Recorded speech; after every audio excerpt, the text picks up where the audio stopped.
다들 안녕하세요. 프로토 91회차 토신 정보방 환급 인증합니다. 당첨금은 세후 금액인 거 알고 계시죠?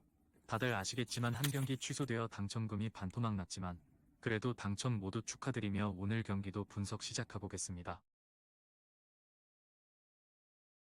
금일 첫 번째 경기 텔아비브 대 미투일란 분석 시작해보겠습니다. 텔아비브는 브라가 원정에서 최악의 결과를 받아들었다. 다비다의 골이 나오긴 했지만 경기를 내줬고 센터백 아산테와 중앙 미드필더 가브리엘이 퇴장당하며 이 경기에 나설 수 없다. 라이우스와 웨슬리 등이 공백을 메워야 하는데 홈 구장을 사용할 수 없는 상황이기에 부담스러운 중립 일정이다. 그래도 마드본과 자아비 등 상대 수비에 부담을 줄 공격수들은 있다. 미트월라는 분데스리가 강호인 호펜하임 상대로 좋은 경기를 했다. 비록 원하던 승점 3점을 챙기진 못했지만 1점을 따냈다. 오소리오가 측면 공격수로 나서 팀의 공격을 이끌었고 프랑쿨리누는 확실하게 주전 스트라이커로 자리를 잡는 모습이다. 은바부와 쇠렌센 등 경쟁력 있는 수비진도 있다. 접전을 본다. 브라가전 패배의 충격을 벗어나려 할 텔아비브가 공격적으로 나서겠지만 수비진의 핵인 아산테의 공백은 작지 않다. 때문에 중앙 미드필더인 시소코가 공격 전개보다 수비에 신경을 써야 하고 최전방으로 쉽게 기회가 가지 않을 수 있다. 두 팀이 승부를 가리지 못할 것이다. 금일 두 번째 경기 페렌츠 바로시 대 토트넘 분석 시작해보겠습니다. 페렌츠 바로스는 안더레우트 원정에서 분패했다. 승점 추가를 목표로 한 원정이었기에 수비 라인을 강화하고 나선 경기였는데 한 골 차를 극복하지 못했다. 그래도 아다마 트라오레와 바르가가 나선 최전방의 역습 완성도가 인상적이었고 로맨스가 중원에서 팀의 니즈를 충족시켰다. 단 강팀 상대로 크랙 역할을 할 교체 자원이 없다는 점은 아쉽다. 토트넘은 카라바흐 상대로 의미 있는 승리를 따냈다. 로테이션을 돌렸기에 출전한 센터백 드라구신이 전반 10분도 되기 전에 퇴장당하며 80분 이상을 수적 열세에 시달렸는데 3골 차 완승에 성공했다. 파페 사르와 솔란케, 존슨 등이 찾아온 기회에서 완벽한 피니셔 역할을 했고 그레이도 측면에서 경쟁력을 보였다. 단 이번 원정에는 손흥민의 출전이 어렵기에 쿨루셉스키와 베르너 등이 공백을 메워야 한다.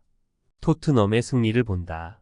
손흥민이 결장한 맨유 원정에서도 3골 차 완승을 따내며 최근에 좋은 흐름을 이어갔고 이 경기에서도 전력의 우위를 살릴 수 있다.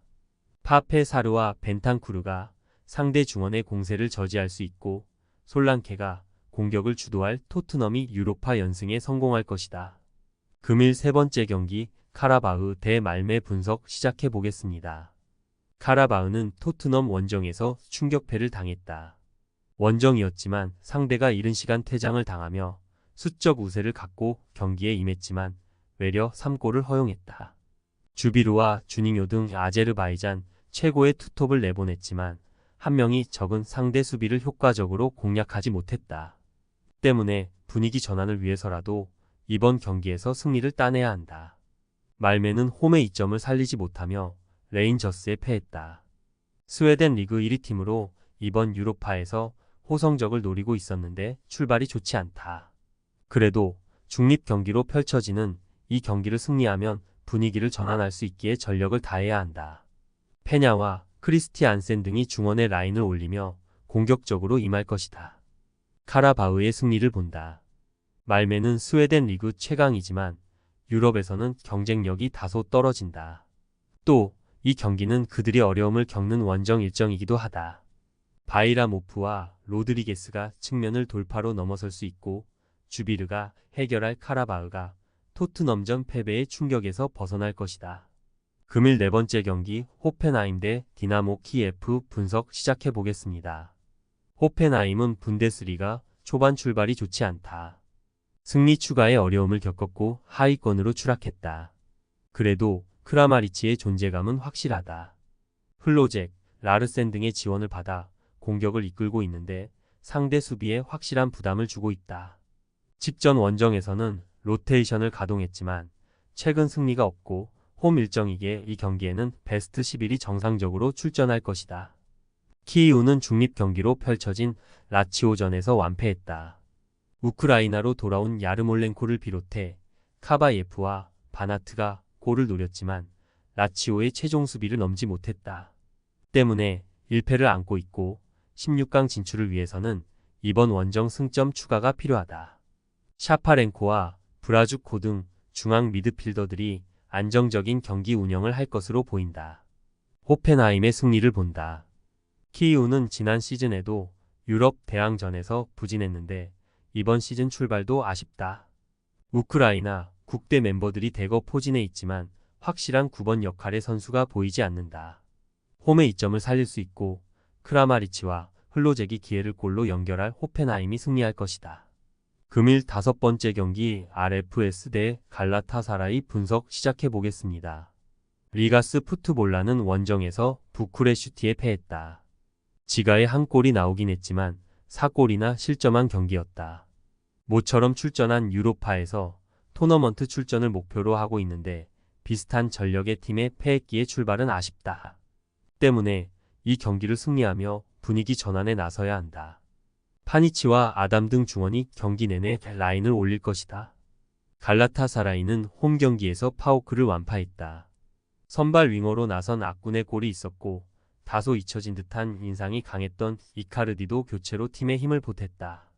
페네르바체와 리그 우승 경쟁 중이고 유로파 우승도 노리는데 출발이 좋다. 오시멘의 가세 효과가 확실한 데다 바추아이와 데미르바이 등 언제든 힘이 되어줄 로테이션 자원도 즐비하다. 갈라타사라이의 승리를 본다. 리가스는 이카오니엑스의 한 방을 기대해야 한다.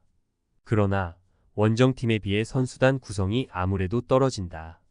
오시멘과 이카르디가 최전방에 나와 역습 상황에서 확실한 마무리를 할 수 있고 토레이라의 중원 장악이 있을 갈라타사라이가 승리할 것이다. 금일 6번째 경기 첼시 대 KAAN트 분석 시작해보겠습니다. 첼시는 최근 흐름이 매우 좋다. 리그에서 연승에 성공하며 4위로 올라섰고 리그컵에서도 5골차 대승으로 다음 라운드에 진출했다. 지난 주말 경기에서는 전반에만 포트트릭을 기로한 콜 팔머의 활약 속에 브라이튼을 제압했고 이제 컨퍼런스 리그 정복에 나선다. 로테이션을 가동할 수도 있지만 은쿤쿠와 페드로, 네투, 무드리크가 나설 수 있기에 큰 문제는 아니다. 헨트는 파르티잔을 잡고 본선으로 왔다. 그러나 첫 경기부터 가장 강력한 우승 후보인 첼시를 만나게 됐다. 무리하게 정면 승부를 걸기보다는 최전방에 나설 맥스 딘을 제외한 선수들의 라인을 내려 버티기로 임할 것이다. 첼시의 승리를 본다. 헨트도 벨기에 리그의 강호로 쉽게 무너질 팀은 아니다. 그러나 최근 엄청난 화력의 첼시를 원정에서 상대해야 한다. 라비아와 카이세도가 중원에 나서 중원을 장악할 것이고 네투와 은쿤쿠가 측면 돌파로 상대 수비를 무너뜨릴 첼시가 승리할 것이다. 토신 최종 조합은 영상 아래 고정 댓글로 말 걸어주시면 토신 정보방에서 무료로 공유해드립니다. 제발 손해보면서 토토하지 말고 다같이 웃으면서 즐겁게 베팅합시다. 함께 하실 분들은 부담 갖지 마시고 편하게 말 걸어주세요.